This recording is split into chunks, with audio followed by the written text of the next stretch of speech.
ముగ్గురు మాట్లాడింది విన్నారు, మరి ఏంటి మీ రియాక్షన్ ఏంటి సార్? ముందుగా సురేష్ గారు చాలా బాగా మాట్లాడుతున్నారు సార్.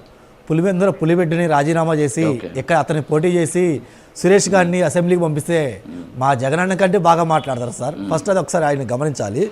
రెండోది ఏంటంటే ఈయన ఇప్పుడు మాట్లాడుతున్నారు సార్, గుడ్ పాలిటిక్స్ రాజ్యాంగం అమలు చేయాలని చెప్పి సురేష్ గారితో పాటు వాళ్ళ పెద్దలు జగన్మోహన్ రెడ్డి గారు మాట్లాడుతున్నారు. కృష్ణా గుంటూరు పట్టభద్రుల ఎలక్షన్ జరుగుతుందని మీకు తెలియదా? తెలిసి మరి ఎలక్షన్ కోడ్ ఉందని చెప్పి మీరు ఏమి ఎగేసుకుంటూ పోయారు? మరి అవసరమా ఇప్పుడు మీకు అది? ఎలక్షన్స్ అయిపోయిన తర్వాత పోవచ్చుగా, ఎందుకన్నా అడవుడుగా పోయారు? ఎందుకు అడవుడుగా పోయారంటే ఏదో చేయాలి, ఏదో మభ్య పెట్టాలి జనాలని చెప్పి ఏదో మేము ఏదో చేద్దామని చెప్పి పోయారు. ఇందాక ఆయన చెప్తున్నాడు, మేము ఎలక్ట్రిసిటీ దాని మీద ధర్నా చేస్తున్నాం, ఫీజు రీఎంబర్స్మెంట్ ధర్నా చేస్తున్నాం. ఎలక్ట్రికల్ ఛార్జెస్ పెంచిందే మీ అన్న. ఫస్ట్ మీ అన్న మీద కూర్చొని ధర్నా చేయండి. ప్రజలకు మీరు ఎందుకు మంచి చేయలేదు, ఎలక్ట్రికల్ ఛార్జెస్ ఎందుకు పెంచారు, అదానితో ఎందుకు సెగితో ఎందుకు అగ్రిమెంట్ లేకంటారని చెప్పి ఫస్ట్ మీ అన్నతో ధర్నా చేయాలి సార్. మీరు రోడ్ల మీద కూటమితో పాటు ఇంకోళ్ళతో ధర్నా చేస్తుంది. మీ అన్న మీద ధర్నా చేస్తే మీ అన్న చెప్తాడు, రే బాబు నాకు 1000 కోట్లు 2000 కోట్లు లంచం ఇచ్చారు, అందుకే నేను వాళ్ళతో అగ్రిమెంట్కి ఎంటర్ అయ్యాను, అందుకే ఆ రేట్లు పెంచాల్సి వచ్చిందని చెప్పి ఇంకోటి కూడా మీ అన్న చెప్తాడు. మీరు మాకు వచ్చి ముచ్చట్లు చెప్తారు సార్. అంటే ప్రజలకి చెవులో పూలు పెట్టినట్టు మీరు మాకు పూలు పెడతా ఉన్నారా? మాకు మొత్తం మీ చరిత్ర మొత్తం తెలుసు కదా, అందుకే ప్రజలు మీకు 11 సీట్లు ఇచ్చారు. ఇంకపోతే ప్రతిదీ రాజకీయం చేయకూడదు అంట. జగన్మోహన్ రెడ్డి గారు ప్యాలెస్లో, తాడేపల్లి ప్యాలెస్లో ఉండి ప్రతి ఒక్కరు కలుస్తున్నారంట. మరి జగన్మోహన్ రెడ్డి గారు తాడేపల్లి ప్యాలెస్లో ఉండి ప్రతి ఒక్కరు కలుస్తుంటే ఎక్స్ మినిస్టర్ కొడాలి నానికి అపాయింట్మెంట్ ఇవ్వడానికి 8 గంటలు ఎందుకు టైం పట్టిందండి? కనీసం గేట్ బయట నుంచి ఉంటారు కదా ఆయన. ఆ గేట్ మీద ఆ గుట్కానో పాన్ పరోకు తింటా ఆ రోడ్ల మీద తిరుగుతూ ఆడే కూర్చున్నాడు కదా, కనీసం లోపలికి కూడా మీరు ఎందుకు అపాయింట్మెంట్ ఇవ్వలా? నిన్న కాక మొన్న సార్ వల్లభనేని వంశీ గారిని కలవటానికి వస్తే ఒక పసిపిల్లతో వీళ్ళు రాజకీయం చేయడం మొదలుపెట్టారు సార్. ఆ పసిబిడ్డ నిజంగా జగన్మోహన్ రెడ్డి గారు చూడదలుచుకుంటే మీ తాడేపల్లి ప్యాలెస్ పిలిపించుకోవచ్చు కదా, అక్కడ ప్రజలు నిజంగా జగన్మోహన్ రెడ్డి గారు కలిస్తే కలవచ్చుగా. నాకు బాగా గుర్తు సార్, నారా చంద్రబాబు నాయుడు గారు అంత వయసులో కూడా ఆయన పార్టీ ఆఫీస్కి ఎవరైనా వస్తే ప్రతి ఒక్కరితో నించోని అయిపోయిన దాకా ఉండి ఫోటోలు దిగి పంపించేవాళ్ళు సార్. నేను చాలా వీడియోలో చూశాను, దగ్గరుండి కూడా చూశాను. ఈవెన్ దో అప్పుడు ఆయన ప్రతిపక్ష నేత. మరి మీ అన్న ఒక జస్ట్ ఒక ఆర్డినరీ ఎమ్మెల్యేనే కదా, పులివెందుల ఎమ్మెల్యే కదా.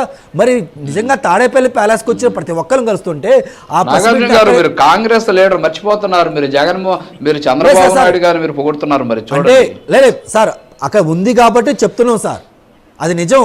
ఇప్పుడు నేనేదో ఏదో మాట్లాడితే కాదు కదా సార్, ఆయన దిగారు, విజువల్స్ ఉన్నాయి, అన్నీ ఉన్నాయి. ఎందుకంటే మరి విజువల్స్ ఉన్నప్పుడు నేను చెప్పాలి కదా. వీళ్ళలాగా మంచిని కూడా చెడని ఎలా చెప్తాను సార్ నేను? మాకు ఆధారిద్దరం దేనికి? మేము ఏమైనా కూలోళం కాదు కదా జెండాలు మోయడానికి పొద్దుకులు. ఆయన చేశాడు, అది మంచి కాబట్టి నేను మంచిగా జరుగుతున్నాను, నేను కళతో పాటు చూశాను కాబట్టి చెప్తున్నాను. మరి ఈయన అంటున్నాడు కదా, నిజంగా మరి ఆ పసిబిడ్డని మీరు తాడేపల్లి ప్యాలెస్ పిలిపించుకొని మరి మీరు ఆడ ఫోటోలు దిగొచ్చు కదా. ఇక్కడ ఎందుకు ఫోటోలు దిగుతున్నారు, ఇక్కడ ఎందుకు తీసుకొచ్చారు? ఇంకోసారి నాకు చాలా అసలు అర్థం. ఆయన ఎవరిని కలవాలా ఏంటి అనేది పక్కన పెడదాం. ఇప్పుడు ఏంటి మీ పార్టీ అధినేత అంటే I mean me PCC president కూడా మాట్లాడారు, జగన్మోహన్ రెడ్డి ఎమ్మెల్యేగా రాజీనామా చేయాలి దమ్ముందా అని చెప్పి. ఆ పాయింట్కి వస్తున్నా సార్. ఇంతకుముందు జగన్మోహన్ రెడ్డి గారు ముఖ్యమంత్రి కాకముందు అయినప్పుడు కూడా వీళ్ళు ఏం మాట్లాడేవాళ్ళంటే నారా లోకేష్ గారిని కానీ లేదంటే మా నేత రాహుల్ గాంధీ గారిని కానీ పప్పు అని మాట్లాడేవారు సార్.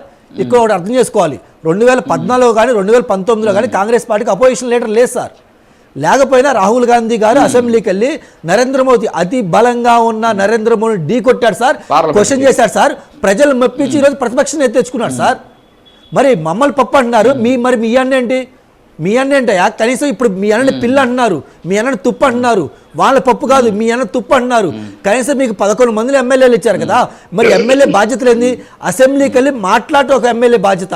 మీరు కనీసం అది ఎందుకు ప్రాపర్గా ఇది చేయలేకపోతున్నారు? ఇంతకుముందు వీళ్ళు పాటలు రాపించుకునే వాళ్ళు సార్, ఏమని రావాలి జగన్, కావాలి జగన్. ఇప్పుడు అంటున్నారు కదా, త్రిపురాలతో పాటు చాలా మంది ఎమ్మెల్యేలు అంటున్నారు రాజగన్ అసెంబ్లీకి మరి పోవచ్చుగా. మీ అన్న ఎందుకు బాటలేదు? ప్రతిపక్ష నేత ఇస్తే వెళ్తా అంటే ఇందాక ఈ పెద్దలు రాజుగారు అన్నట్టు మీ ఎమ్మెల్యే గారితో పాటు పులివెందుల ఎమ్మెల్యే గారితో పాటు మిగిలిన 10 మంది ఎమ్మెల్యేలకు కూడా ప్రతిపక్ష నేత ఇవ్వాలా? మరి ఎంపీలకి అసలు మీరు రాజ్యసభలో ఉన్న ఎంపీలకు కానీ లేదంటే పార్లమెంట్లో ఉన్న ఎంపీలకు కానీ ప్రతిపక్ష హోదా లేదు కదా, వాళ్ళు ఎందుకు వెళ్తున్నారు? మరి కనీసం వాళ్ళకున్న జ్ఞానం కూడా నాలెడ్జ్ కూడా మీ అన్నకి లేదు.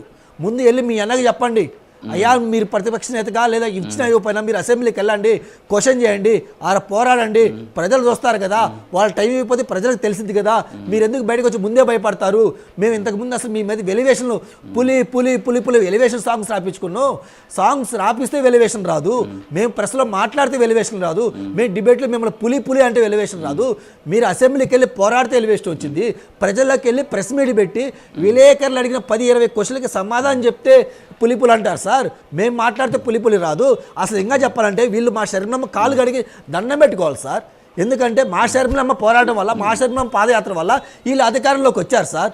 ఆ రోజు మా శరణమ్మ పాదయాత్రలో ఇలాంటి ఎప్పుడు పేటీఎం బ్యాచ్లు ఎంకరేజ్ చేయలేదు సార్, ఇలాంటి పేటీఎం ఇష్యూస్ ఎప్పుడు చేయలేదు సార్.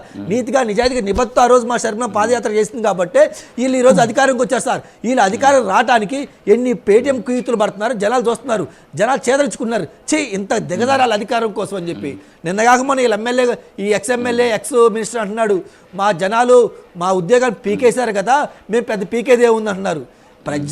అసలు ప్రజాక్షేత్రం ఉన్నవారు, ప్రజానాయకులు ఎమ్మెల్యేగా ఉన్నా లేకపోయినా ప్రజల కోసం పోరాడాలని ఇంగిత జ్ఞానం లేనోడిని మీరు తీసుకొచ్చి ఎమ్మెల్యే గెలిపించారు, లేనోడిని మీరు తీసుకొచ్చి మినిస్టర్ చేశారంటే మీరు ఎంత దౌర్భాగ్య స్థితిలో ఉన్నారు. అసలు వైసీపీ పార్టీ ఎంత దౌర్భాగ్య స్థితిలో ఉంది అర్థం చేసుకోవాలి సార్. ఇందాక వంశీ గారు మాట్లాడారు, దయచేసి వంశీ గారు వాళ్ళ నాయకుడు ఎక్కడికి వెళ్ళినా కానీ మీరు పోలీస్ ప్రొటెక్షన్ ఇవ్వండి, వాళ్ళు అడిగిన దానికంటే 10 మంది పోలీసులు ఇవ్వండి. ఎందుకు ఇవ్వాలి? వాళ్ళు దొంగ పార్టీ దొంగల పార్టీ కాబట్టి, ఆడికి వచ్చే వాళ్ళకి దొంగలు కాబట్టి, అక్కడ ఉన్న ఏదో ఒకటి ఈ థింగ్స్ ఏదో ఒకటి దొంగతనం చేస్తారు కాబట్టి దయచేసి మీరు అది అదే సార్, మీరు అది దృష్టిలో పెట్టుకోండి. ఆడ ఏ దొంగతనాలు జరగకుండా మీరు పోలీస్ ప్రొటెక్షన్ ఇవ్వాలి కనీసం. Okay okay okay okay okay ఇప్పుడు మీరు ముగ్గురు కూటమి, ఇద్దరు కూటమి, తర్వాత ఒకరు వైసీపీ వ్యతిరేక పార్టీ. సో మీరు ముగ్గురు మరి సురేష్ గారిని టార్గెట్ చేయడం కూడా కరెక్ట్. ఒక నిమిషం చెప్పాను క్లారిటీ ఇచ్చానులేండి నాగార్జున గారు. ఇద్దరు కూటమి, ఒకరు వైసీపీ వ్యతిరేక పార్టీ అని చెప్పాను. ఓకే, ఫస్ట్ సురేష్ గారు ఒక నిమిషం సార్, ఆయనకి ఎక్కువ టైం ఇవ్వాలి మనం. లేదు వైసీపీకి కొంచెం ఎక్కువ టైం ఇవ్వాలి, వారి వాయిస్ ని జనాల్లోకి పంపించాలి కదా. ఒక నిమిషం ఉండండి నాగార్జున గారు ప్లీజ్ మాట్లాడు. ఇప్పుడు మన తాతంశెట్టి నాగేంద్ర అన్న గాని, వంశీ గారు గాని, మన నాగార్జున గారు గాని కూటమి అన్న ఇబ్బంది లేదు. ఎందుకంటే వీళ్ళిద్దరూ ప్రత్యక్షంగా కూటమిలో ఉంటే నాగార్జున కూటమిలో ఉన్నారు. సురేష్ నేను అన్నది ఒకటే సురేష్ గారు, నేను అన్నది ఏంటంటే వ్యతిరేక పార్టీ. తప్పే ఉండి చెప్పండి, మీరు తప్పే ఉండి చెప్పండి అయ్యా. ముందుగా చర్చగా ఇప్పుడు లేవనెత్తిన అంశాల గురించి చెప్పే ముందు ఒక చిన్న మాట సార్. ఇప్పుడు మనం ఈ రకంగా ఒక టెలివిజన్ లో డిబేట్ లో ఉండి మనం డిబేట్ చేస్తున్నప్పుడు ప్రజలు చాలా మంది చూస్తుంటారు, చాలా హుందాతనంతో వ్యవహరించాలి. చాలా అసహ్యంగా అశ్లీలకంగా ఈ నాగార్జున గారు, ఆ వంశీ గారు మాట్లాడే తీరు ఏమాత్రం కూడా పద్ధతిగా లేదు. పదాలు ఎలా ఉండాలంటే వ్యవహరిస్తే ఈ దరిద్రాలు, ఆయన నాగార్జున గారు మాట్లాడుతూ దొంగలు మంచి చుట్టగాళ్ళకి బాధపడతారంట. ఆయన ఏమంటే వంశీ గారు దరిద్రాలు శాశ్వతంగా ఇట్టే ఉండాలి అన్న బాగుండొచ్చా ఏదో డిబేట్ మెచ్చుకుంటారంటే అన్న నలుగురు మాట్లాడేది అర్థవంతమైనటువంటి చర్చగా ప్రజల్లోకి ప్రజలకు 10 నిమిషాలు చూసి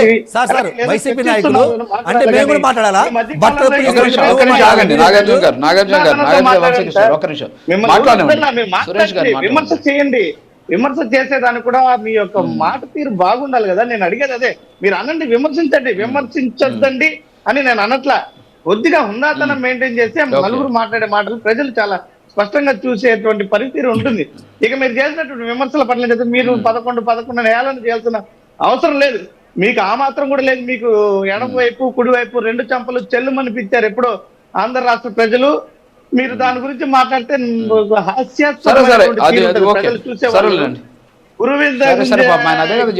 పెరగదన్నట్టు మీరు వచ్చి మాట్లాడుతున్నారన్న ఏం చెప్పాలి నాగార్జున అన్న, ఇది పద్ధతి? ఇది రాష్ట్రంలో పరిస్థితి చాలా మాట్లాడుకోవాలి. 11 సీట్లు అన్నటువంటి పెద్ద మనిషి అది తెలుసుకుంటే ఇప్పుడు ఇద్దరు ఒకటే కదా. ఇప్పుడు వైసీపీకి సంబంధించిన ఎమ్మెల్యేలు అసెంబ్లీకి పోవట్లా, కాంగ్రెస్ ప్రాతినిధ్యం లేదు. సో ఇద్దరు ఒకటే కదా. దాని గురించి ఇప్పుడు ఏంటి అంటే 11 అని కామెంట్ చేయడం ఇవన్నీ కాదు కదా. నేను ఇందాకే చెప్పాను స్పష్టంగా, ఎక్కడ కూడా ఈ రోజు కూటమి ప్రభుత్వం దాట వేసేటువంటి ధోరణికి పోతుంది. మేము ఎందుకు అన్నారు మన వంశీ గారు ఏమన్నారు, పోలీసుల్ని బట్టలు తీసి నిలబడతాం, పోలీసుల్ని మాదిరి విమర్శించారు అన్న. కుప్పంలో మన అచ్చెన్నాయుడు అని ఏమన్నాడు ఒకసారి వినిపించదా? చెప్పు. సభ్య సమాజం తలపించుకుంటుంది. నేను వినిపించండి బ్రదర్, అర్థమైందా? వినిపించండి. మీకేం ఇబ్బందికరంగా ఉండదులే, ఈ టెలివిజన్ చూసేటువంటి వాళ్ళకి ఇబ్బందికరంగా ఉంటుంది కాబట్టి నేను దాని గురించి ప్రస్తావించాలి సార్. ఇక్కడ జగన్మోహన్ రెడ్డి గారు మాట్లాడినటువంటి మాటలని స్పష్టంగా మీరు అర్థం చేసుకోలేకపోయారు. అది ఆయన ఏమన్నారు ఒకసారి చెప్తా వినండి. ఎవరైతే తప్పు చేస్తున్నారో, ఎవరైతే అన్యాయంగా ప్రవర్తిస్తున్నారో అలాంటి అధికారులను, అలాంటి రాజకీయ నాయకులను బట్టలు తీసి నిలబెడతామన్నారు. అన్నా ఇప్పుడు రాయలసీమలో యాస ఏ రకంగా మార్పు ఉంటుందో మీరు ఒకసారి గమనించాల. బట్టలు మాకు వాడుక భాషలో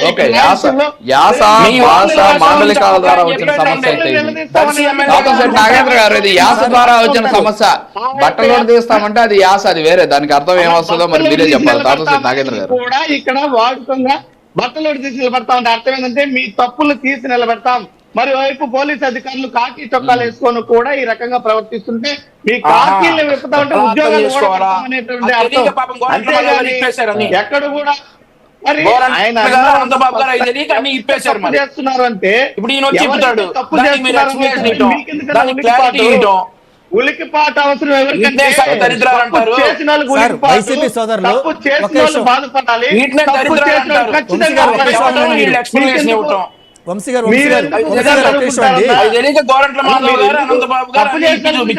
ఎందుకు సమస్య? మరోవైపు అన్న తాతంశెట్టి నాగేంద్ర అన్న చెప్తూ ఈ యొక్క ప్రభుత్వం చేసినటువంటి పాపాలు కడగడానికి సమయం పడుతుంది అన్నారు. అన్న ఈ రకమే మీరు అంటున్నారు. మీరు చంద్రబాబు నాయుడు గారు మాటలు పదే చూస్తున్నారు ఏమో నాకు అర్థం కాలే. మీరు బాగా చక్కగా మాట్లాడేవారు. మీరు కూడా ఈ మాదిరి ప్రభుత్వ పాపాలు, గత ప్రభుత్వ పాపాలు అంటే ఎట్లన్నా ఇప్పుడు విశాఖపట్నం ప్యాలెస్ మీద తగలబెట్టకపోయినట్లయితే 3,50,000 కొంచెం నేను మాట్లాడిన తర్వాత మీరు ఏమన్నా మాట్లాడే సమాధానం ఇస్తా, ఖచ్చితంగా ఇస్తా. ఒక నిమిషం. ఇప్పుడు సరే 1 మినిట్ నాగేంద్ర అన్న చెప్పిన విషయానికి నేను చెప్తున్నా. అన్న ఏమన్నారు, గత ప్రభుత్వ పాపాలు, గత ప్రభుత్వ తప్పిదాలు అనేసి అన్నారు. నేనేమంటానంటే అన్న ఒక నిమిషం నాగేంద్ర అన్న, నేనేమంటానంటే గతం అయిపోయిన గతాన్ని కొంచెం పక్కన పెట్టండి, వర్తమానంలో ఉండండి.